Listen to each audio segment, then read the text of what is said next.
नमस्कार मित्रों, आर्या टीवी के इस आध्यात्मिक चैनल पर आपका पुनः स्वागत है।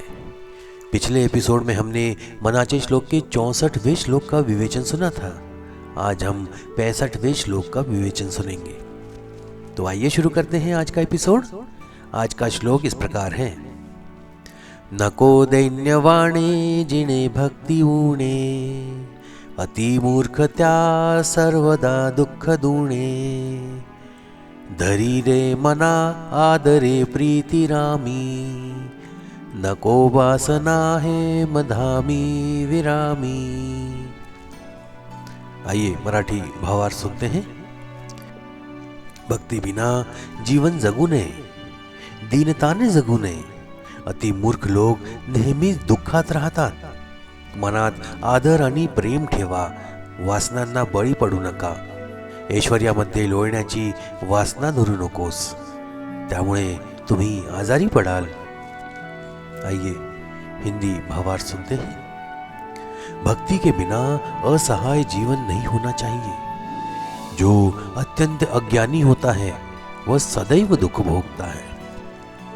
इसलिए हे मन, अपने पूरे दिल से भगवान से प्रेम करो। धन में लौटने की इच्छा मत करो। आइए विवेचन सुनते हैं। दया का अर्थ है कमजोरी, असहाय महसूस करना, दुख पूर्वक जीना। जीवन को इस तरह से जीना है जो स्वयं को असहाय दिखाता है और पूरी तरह से भगवान पर निर्भर होने का प्रयास करता है।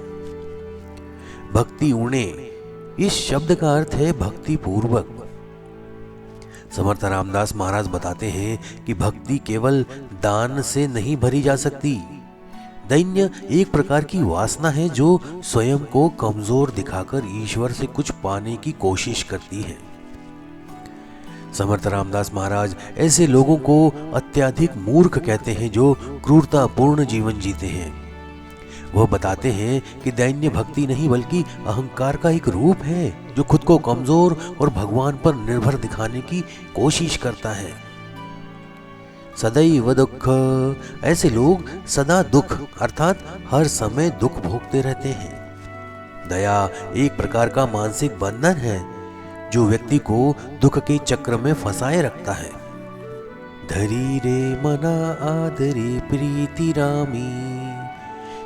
इस श्लोक की दूसरी पंक्ति में समर्थ बताते हैं कि भक्ति का सही अर्थ क्या है। धरी रे मना आदरे प्रीति रामी, अर्थात हे मन, भगवान के प्रति सम्मान पैदा करो। अपने मन में भक्ति जगाओ। आदरे प्रीति रामी, आदरे का अर्थ है ईश्वर का सम्मान करना, उसकी शक्ति का सम्मान करना। और प्रीति रामी का अर्थ है ईश्वर से प्रेम करना, उसके साथ आत्मिक संबंध बनाना। नको वासना हे मधामी विरामी। इस पंक्ति में समर्थ बताते हैं कि वासनाओं के महत्व क्या है। वासना का अर्थ है इच्छा, स्वार्थ। हेमधामी का अर्थ है बड़ा अहंकार, अपने आप को महान समझना। रोगी का अर्थ है बीमार। समर्थ महाराज बताते हैं कि वासना और अहंकार भक्ति के मार्ग में बाधक है। वे मन को कुत्सित करते हैं और उस ईश्वर से विमुख करते हैं। इस श्लोक का अर्थ समझने से भक्ति मार्ग पर चलने वालों पर गहरा प्रभाव पड़ता है। समर्थ बताते हैं कि भक्ति केवल दान से नहीं भरी जा सकती। भक्ति एक आंतरिक भावना है जो आसक्ति और जुनून से मुक्त है। यह प्रेम और सम्मान पर आधारित है। भगवान के साथ एक सार्थक रिश्ता बनता है। रामदास बताते हैं कि दया उन लोगों को प्रभावित करती है जिनके दिलों में कोई भक्ति नहीं है, उनके जीवन में कोई विश्वास नहीं है। उनके अनुसार बाहरी परिस्थितियां भी उतनी ही महत्वपूर्ण हैं जितनी आंतरिक भावनाएं। आस्था और भक्ति के अभाव में व्यक्ति दया के साये में फंस जाता है। दया गरीबी, बीमारी, असफलता या पीड़ा तक ही सीमित नहीं है। उनके अनुसार दैन्य हृदय में खालीपन का प्रतीक है, एक अस्तित्वगत संकट है जो विश्वास की कमी से उत्पन्न होता है। समर्थ जी अति बौद्धिकता की भी निंदा करते हैं। उनके अनुसार अति बौद्धिकता एक प्रकार की मूर्खता है जो आस्था और भक्ति जैसे जीवन के वास्तविक आधारों को नष्ट कर देती है। अति बौद्धिक व्यक्ति शक्ति, धन, संतान को तो धन समझता है, लेकिन उसके हृदय में सुख, संतोष और आनंद का अभाव होता है।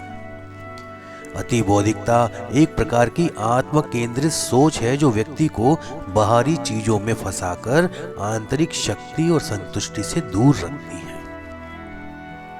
समर्थ बताते हैं कि सच्चा धन बाहरी संपत्ति में नहीं, बल्कि हृदय के भीतर विश्वास, भक्ति, निष्ठा में निहित है। जिनके हृदय में भावनाएं हैं वे दुख में भी सुखी हैं, दरिद्रता में भी समृद्ध हैं। सच्चा धन एक आंतरिक स्थिति है, आध्यात्मिक समृद्धि का प्रतीक है जो बाहरी परिस्थितियों से प्रभावित नहीं होता। समर्थ ज्ञानेश्वर, तुकाराम महाराज, रामदास महाराज ये सभी उदाहरण देकर बताते हैं कि वास्तविक धन बाहरी धन से प्राप्त नहीं होता।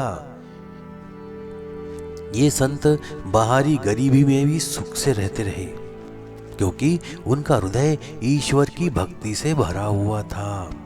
ये संत अपनी आध्यात्मिक समृद्धि, हृदय में विश्वास के कारण सच्चे धन के प्रतीक बन गए।